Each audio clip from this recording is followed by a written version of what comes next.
Hello, আসসালামু আলাইকুম। কেমন আছেন সবাই? তো এই তো দুপুরে রান্না বান্না নিয়ে যে রান্না বান্না আমরা পুরো শেষ করছি। এখানে কবুতরের মাংস রান্না করছি। কবুতরের মাংস গত ভিডিওতেও দেখছিলেন, আজকেও রান্না করছি। আর এখানে রান্না করছি শসা। আজকে শসা রান্না করছি, গ্রামের ফ্রেশ শসা দিয়ে চিংড়ি, গ্রাম থেকে নিয়ে আসা কবুতর। আর এখানে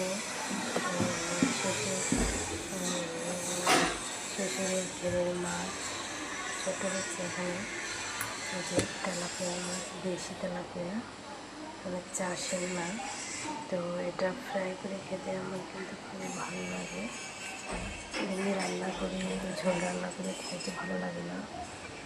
আসলে তেলাপিয়া মাছগুলো এভাবে পেঁয়াজ দিয়ে ফ্রাই করে খাওয়া কিন্তু মজাই হয়। আর সেটা থেকে ফ্রেশ